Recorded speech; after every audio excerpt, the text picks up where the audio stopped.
할렐루야. 우리 좌우 앞뒤에 계시는 분들과 함께 평화 인사를 나누도록 하겠습니다. 주님의 평화가 함께 하시기를.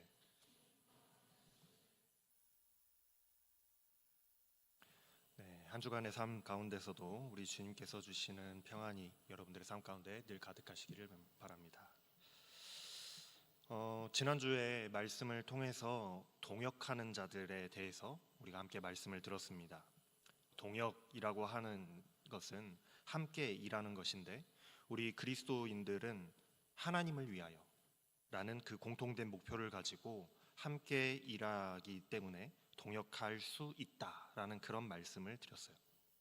그래서 우리가 교회 안에서 함께 일할 때에는 당연히 모든 일이 하나님을 위하여 일하는 것이기 때문에 서로 다투거나 또 분열하거나 서로 시기 질투하지 않고 각자에게 맡겨진 그 달란트에 따라서 각자 부르심에 따라 각자의 모양, 그 만들어진 모양과 쓰임에 따라서 함께 동역할 수 있는 것입니다. 그래야만 하는 거예요. 그뿐만 아니라 우리가 일상의 삶을 살아갈 때에도 언제 어느 곳에서나 무엇을 하든지 간에 나를 위해서 살아가는 것이 아니요, 이제 나의 모든 삶의 결정이 하나님을 위하여 살아가는 삶을 살아간다면 그것이 바로 각자의 자리에서, 각자 세워진 그 자리에서 하나님의 나라를 세워가는 것이기 때문에 함께 동역해가는 것이다 라고 말씀을 드렸었죠. 그러면서 이런 말씀을 드렸습니다.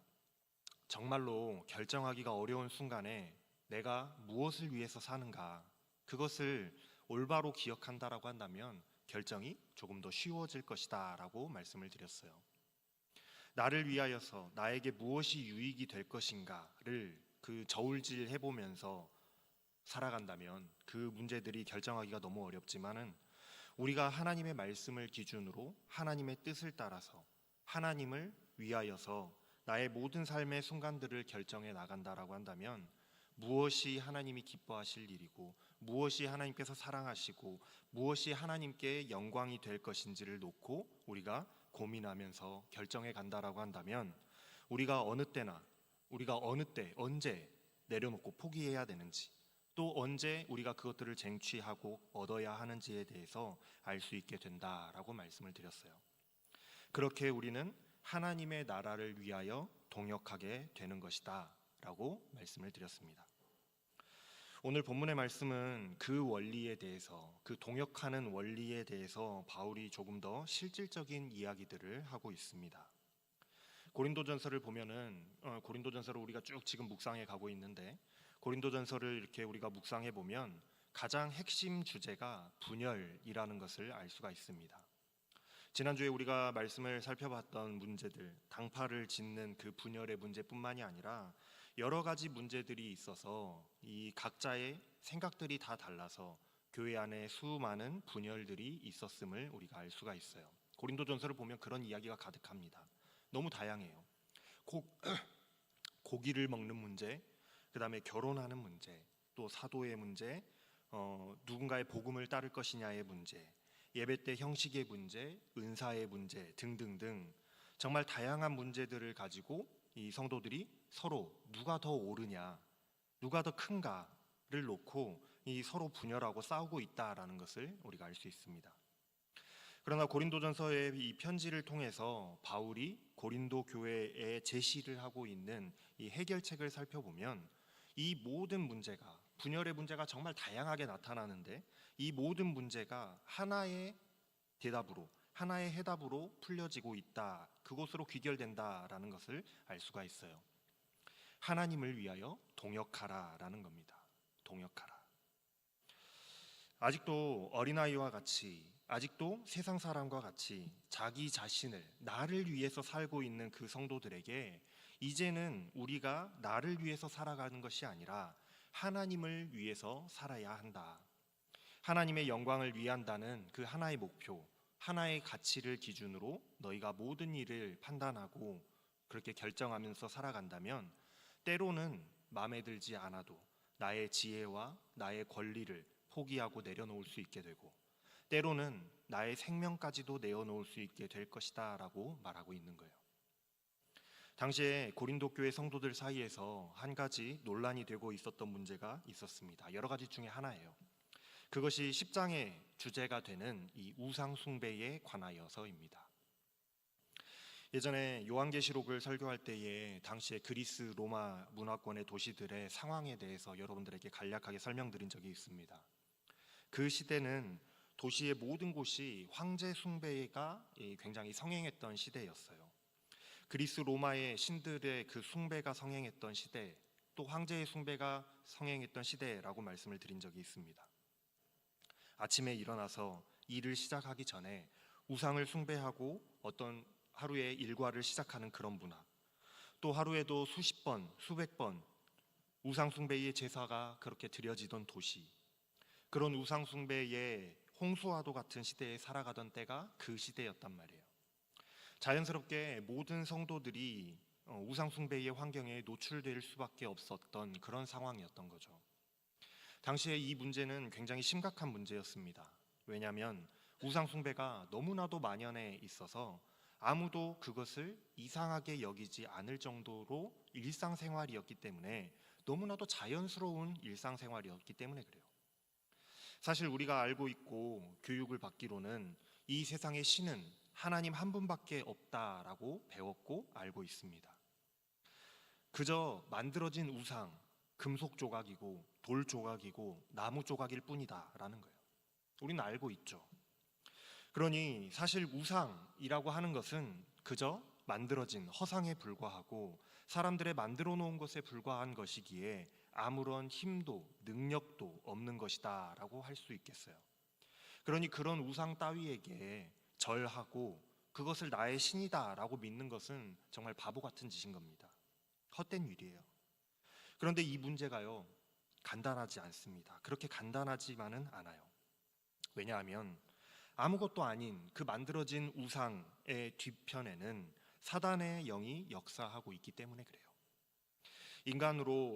인간들로 하여금 하나님을 믿지 못하게 만들려고 하는, 그 다른 것으로, 하나님 이외의 다른 것으로 우리 사람의 마음을 돌리려고 하는 그 사단이 그 뒤에서 작용하고 있기 때문이에요. 즉 우상 숭배를 한다라는 것은 결국 이 사단이 놓은 올무에 걸려들어서 하나님을 떠나게 되는, 그저 아무것도 아닌 그 돌조각 나무 조각을 사랑하게 되는 것으로 이어지게 되기 때문에 이게 간단한 문제가 아니라는 겁니다.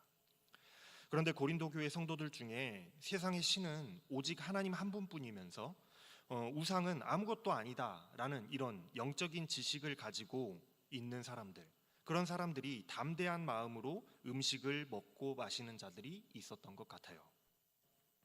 이 사람들이 올바른 신앙을 잘 배웠습니다. 잘못 배운 게 아니에요. 잘 배웠어요. 그러나 하나만 알고 둘은 몰랐어요. 우리 속담에 선무당이 사람 잡는다라는 말이 있죠. 무식하면 용감하다라고 합니다. 깊이 알지를 못하고 내가 아는 그 지식 수준에서 지혜가 있다, 나는 지혜가 있고 지식이 있다라고 믿고 확신과 믿음을 가진 사람들이 있는 거예요. 어쩌면 이것을 영적 교만이라고 해야겠습니다. 이런 자들 중에 매일같이 우상 숭배가, 그러니까 우상에게 드려지는 예배, 예식이 드려지고 있는 그 신전에서 나오는 음식을 함께 먹고 마시며 함께 그 자리에 있었던 자들이 덜어 있었더라는 거예요. 신전의 예식, 신전의 제사, 그 자리에 함께 있었던 겁니다. 거기서 먹고 마셨던 거예요. 우리나라를 예로 들어보면 옛날에 먹을 것이 귀하던 그 조선시대에 마을에서 이 굿이라는 굿판이 열리면은 모든 사람들이 그 집으로 모여들었습니다. 이 굿을 구경하기 위해서 말이죠.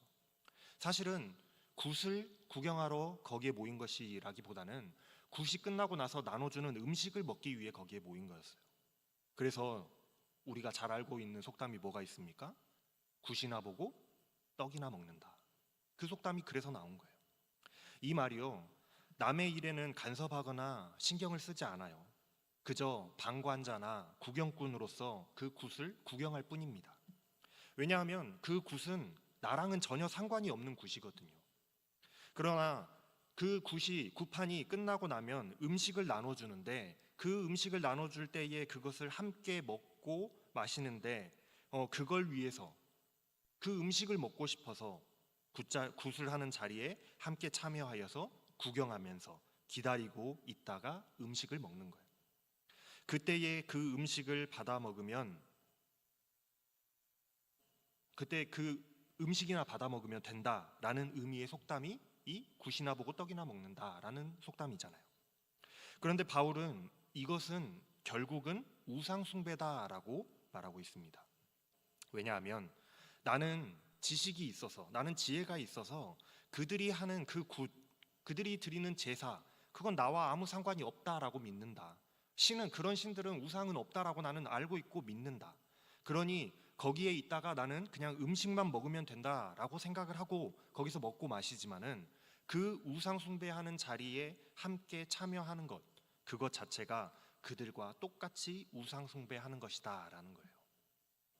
그 예로서 바울은 우리가 드리는 성찬을 예로 들고 있습니다. 우리가 성찬 예식을 진행하면서 함께 떡과 잔을 이렇게 나눠서 마시잖아요. 그러므로 인해서 우리가 그리스도의 몸과 피에 하나 되고 참여하는 것 아니겠습니까? 그 주체가 달라졌을 뿐 이것과 다르지 않다라는 거예요. 성찬과 다르지 않다는 거예요. 그러니 음식 좀 얻어먹겠다고, 내가 좀 얻어먹을 이득을 좀 취해보겠다고 그들과 한 자리에서 그들의 우상숭배 예식에 함께 자리한다라는 것, 참여한다라는 것은 결국 그들의 우상숭배에 내가 참여하는 것이 되는 거예요. 그 뒤에 작용하고 있는 사단의 올무에 걸려드는 것이라는 겁니다. 그러니 이 문제를 가지고 서로 의견이 분분하여서 다투고 있는 일들이 교회 안에 있었던 거예요. 신전에서 나눠주는 고기를 먹는 자들이 있는데 이것이 우상숭배다 아니다 이거를 놓고 서로 다투고 있었던 거죠. 아니 고기 좀 먹을 수 있지. 내가 그 자리에 있기는 있었지만 내가 하나님 말고는 다른 신이 없다는 걸 아는데 그게 뭐 우상숭배라고 라고 말하면서 나만 떳떳하면 됐지, 나의 지혜를 내세우는 사람들이 있었던 거예요. 반대로 고작 그 고기 조금 얻어먹으려고 그거 좀 얻어먹자고 그 자리에 참여했다라는 것 자체가 우상숭배에 참여한 것이다 라고 지적하는 자들도 있었다는 겁니다.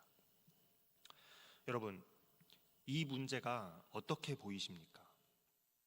나는 하나님을 믿는 사람이라 그 우상들이 신이 아니라는 것을 잘 알고 있지만 잠시만 내가 그 자리를 참고 견디면 떡고물이 떨어질 거라고 생각해서 그 자리에 함께하는 것이 옳은 것일까요? 아니면 내게 주어질 그 얻어먹을 것들, 그런 것들을 포기하고서라도 그 자리에 함께하지 않는 것이 맞는 것일까요? 하나님께서 이 둘 사이에서 무엇을 더 기뻐하실까요? 잘 생각해보고 결정하시기 바랍니다. 오늘 본문 말씀에서 바울은 그 기준에 대해서 가르치기 시작하는 거예요. 우상 숭배와 그 제물을 먹는 문제에 관하여서 이 설명을 하는데 어떤 때는 먹으라고 말하고 어떤 때는 먹지 말라고 하고 어떤 때는 그것이 우상 숭배라고 말하고 어떤 때는 그것이 우상 숭배가 아니라고 말합니다. 그 판단의 기준과 차이가 어디에서 오는 것인지를 여러분들 한번 잘 들어보시길 바래요. 23절 말씀에 보면은 사람들은 모든 것이 다 허용된다라고 말하지만 모든 것이 다 유익한 것은 아닙니다. 사람들은 모든 것이 다 우리에게 허용된다라고 말하지만은 모든 것이 다 덕을 세우는 것은 아닙니다라고 바울이 가르쳐요. 맞습니다. 우리 그리스도인들은 이제는 우리가 자유한 자들이기 때문에 하나님 안에서 모든 것이 다 가하다, 허용된다라는 겁니다. 그런데 왜 우상 숭배의 제물을 먹는 것은 안 된다라고 하는 것일까요?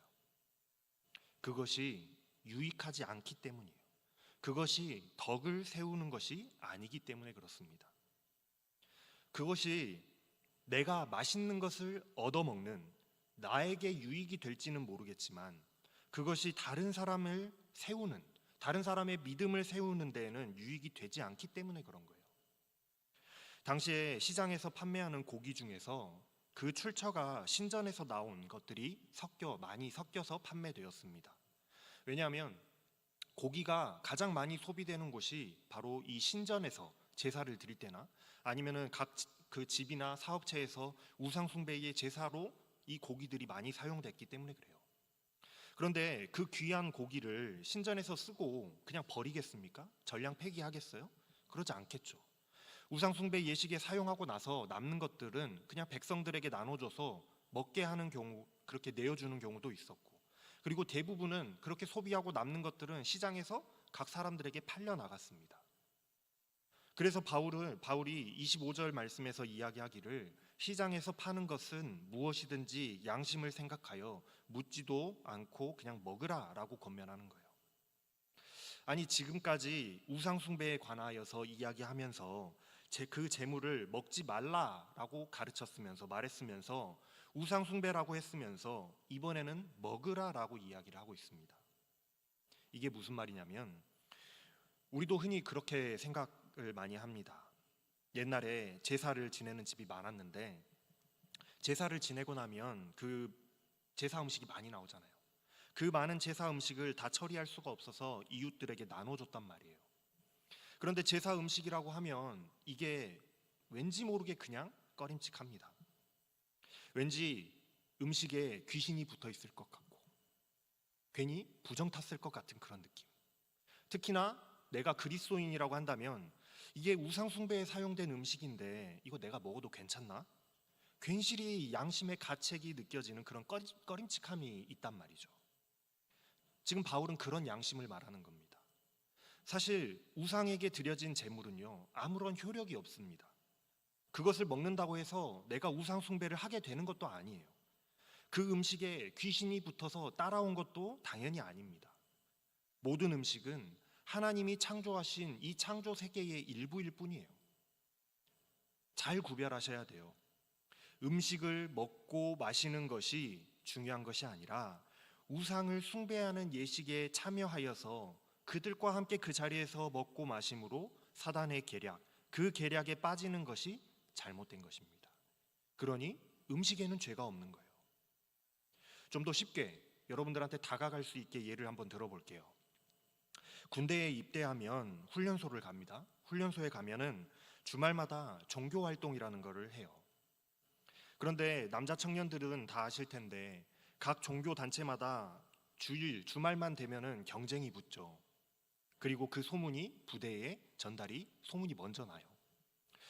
오늘은 교회에서 초코파이를 준다고 해서 그래서 초코파이가 먹고 싶어서 교회를 갔는데 그 다음 주에는 거기에 경쟁심을 느꼈는지 이번 주에는 절에서 불교에서 햄버거를 주겠다고 그래요.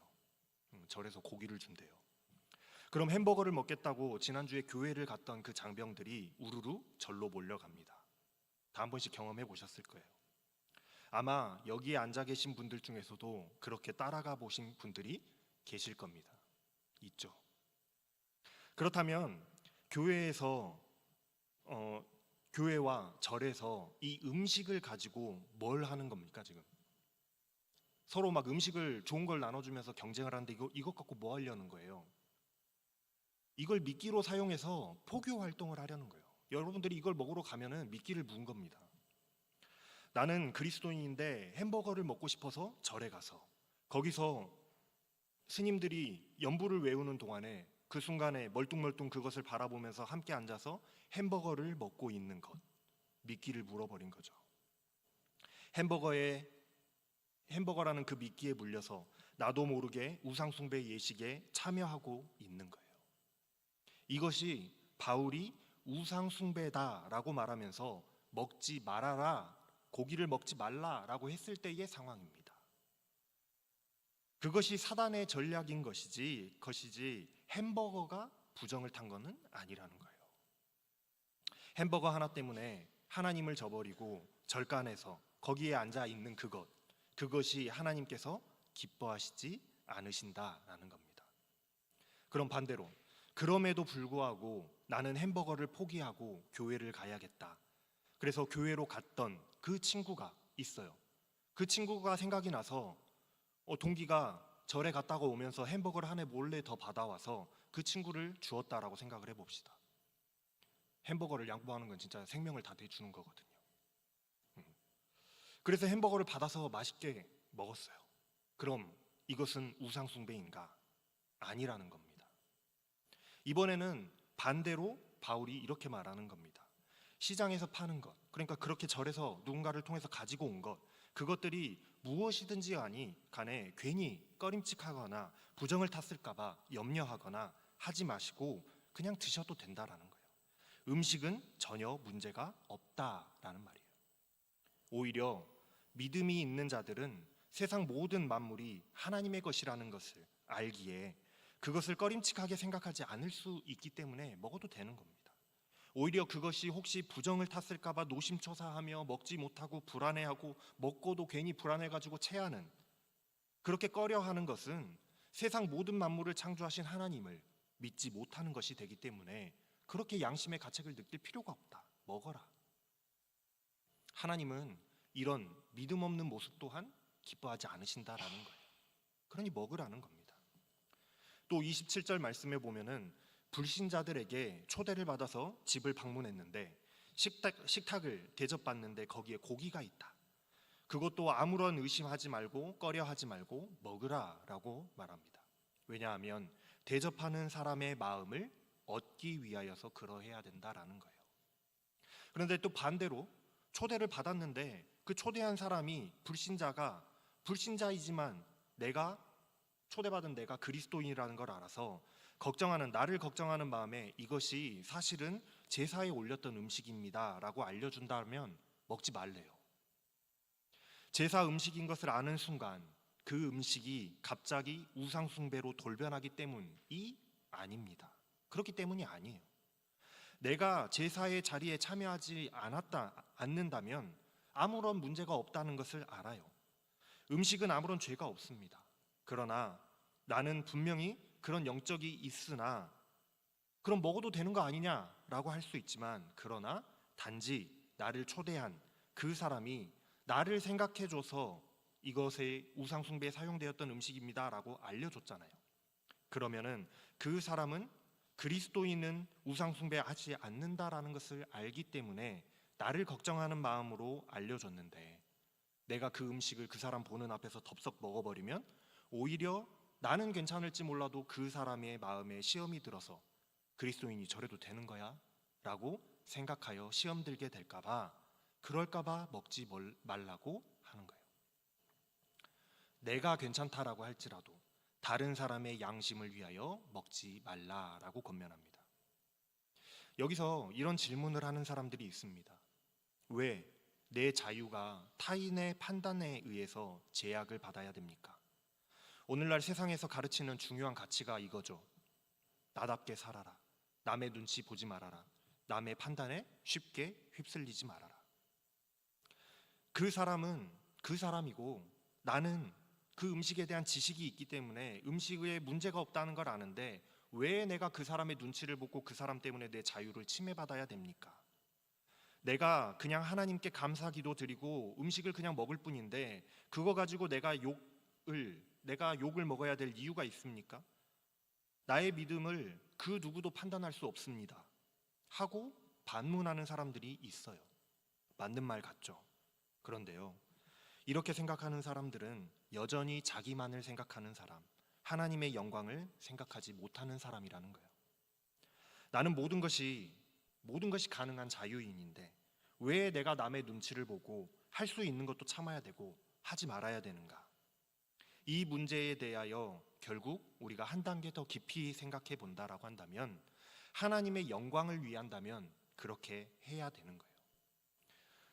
속담에 무심코 던진 돌에 개구리가 맞아 죽는다라는 말이 있습니다. 나는 아무런 악의가 없고 아무런 그런 의도가 없이 그저 내가 할 수 있는 것을 그냥 툭 했을 뿐인데 나의 그 무심한 행동으로 인하여서 맞아 죽는, 그 돌에 맞아 죽는 영혼들이 생길 수 있기 때문에 그런 거예요. 그래서 바울의 말은 유대 사람에게도 그리스 사람들에게도 하나님의 교회에도 걸림돌이 되는, 돌을 던지는 그런 일이 없도록 주의하라라는 겁니다. 이게 결국 무슨 말이겠습니까? 무엇을 하든지, 너희가 무슨 일을 하든지 하나님의 영광이 되겠는가 되지 않겠는가를 고민해 봐라는 거예요. 바울은 자신의 모든 행동과 그 삶에서 나는 되도록이면 모든 사람들의 마음에 들려고 애쓰면서 산다라고 말해요. 왜냐하면 그렇게 하는 것이 나 자신을 이롭게 하지는 못하겠지만 내가 불편하고 내가 손해보고 내가 포기해야 할 일은 많겠지만은 내가 그렇게 손해를 감수한다면, 내가 그렇게 포기한다면 그것으로 인하여서 많은 이들이 구원을 받게 될 것이기 때문이라는 거예요. 무슨 말입니까? 내가 그 사람들에게 복음이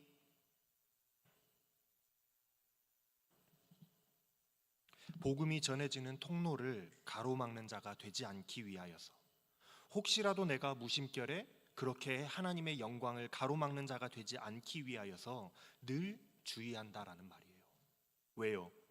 그것이 하나님의 영광이 되기 위한 일이기 때문에 그래요. 하나님의 영광을 위한 일이기 때문이라는 겁니다. 그래서 바울은 31절 말씀에 여러분 먹든지 마시든지 무슨 일을 하든지 그 모든 것을 하나님의 영광을 위하여 하십시오라고 권면하고 있는 것입니다. 먹는 것, 마시는 것, 정말 별 볼 일 없는 아주 작은 일이고 정말로 너무나도 하찮은 일이잖아요. 일상적으로 많이 하는 일인데 그 작은 일까지도 하나님의 영광을 위하여서 신경 쓰라는 겁니다. 단지 내가 지식이 있다고, 대단한 믿음이 있다고, 내가 하고 싶은 대로 한다고 해서 꼭 좋은 것이 아니라는 거예요. 다 우리에게 유익이 되는 것은 아니라는 겁니다. 그것이 좋을 때도 있어요. 그것이 하나님의 영광이 될 때도 있습니다. 내가 고집을 부리는 것이 하나님의 영광이 될 때도 있어요. 그것이 우상 숭배의 자리에서 나의 영혼을 지키기 위해서라고 한다면 목에 칼이 들어와도 나는 주를 배신할 수 없노라고 고집을 부려야 되는 거예요. 그러나 그렇게 했을 때, 내가 고집을 부렸을 때에 오히려 하나님의 영광을 가로막는 일들이 있을 수도 있습니다. 예를 들면 다른 사람의 영혼을 시험 들게 만드는 일이 있을 때 그래요. 그러니 그때 상황마다 항상 주의 깊게 생각하고 결정하면서 행동해야 된다라는 거예요. 왜 그렇게 포기하고 내려놓는 것이 하나님의 영광을 위하는 일이 되겠습니까? 왜 그런 일들이 하나님의 영광이 되겠어요? 하나님이 원하시는 그 거대한 계획, 하나님의 구원 계획을 위해서, 하나님의 영광을 위하여 그렇게 하기 때문에 그런 거예요. 9장의 말씀을 보면 바울이 사도의 권리에 대해서 말하고 있습니다. 10장 앞장의 말씀이에요. 바울은 자신이 모든 사람들에게서 자유로운 사람이지만, 나는 자유인이지만 스스로 모든 사람들의 종이 된 것처럼 나는 살아간다라고 말씀하고 있어요. 왜 그렇게 하느냐? 더 많은 사람을 내가 얻고자 함이라라고 말합니다. 그래서 바울은 유대인들에게 가서는 유대인과 같이 행동하여서 그 사람들을 얻고자 했고, 율법을 지키는 자들에게는 나 또한 율법을 지키는 자가 되어서 그 율법 지키는 자들을 내가 얻고자 했고, 율법이 없는 자들에게는 율법 없는 자 같이 되어서 그들을 얻고자 했으며, 약한 자들에게는 약한 자가 되어서 그들을 얻고자 했기 때문에 나는 그렇게 살았다라고 말합니다. 사람들을 얻고자 한다라는 그 말은 좀 더 많은 사람들을 하나님께로 인도하기 위하여서, 그러니까 구원으로 인도하기 위하여 그렇게 했다라는 말이에요. 바울이 정말로 이 줏대가 없는 우유부단한 사람이라, 박쥐 같은 인간이라 이때는 이렇게 했다가 저때는 저렇게 했다라고 이야기하는 게 아닙니다. 그런 사람이 아니에요. 오히려 바울은 정말로 심지가 굳은 사람이고 절대로 흔들림이 없는 사람이었어요. 기준이 명확한 사람이었습니다. 바울은 철저히 하나님을 위하여서, 하나님의 영광을 위하여서 살아가던 사람이었어요. 하나님께서 무엇을 원하실까? 무엇을 해야 하나님께서 기뻐하실까?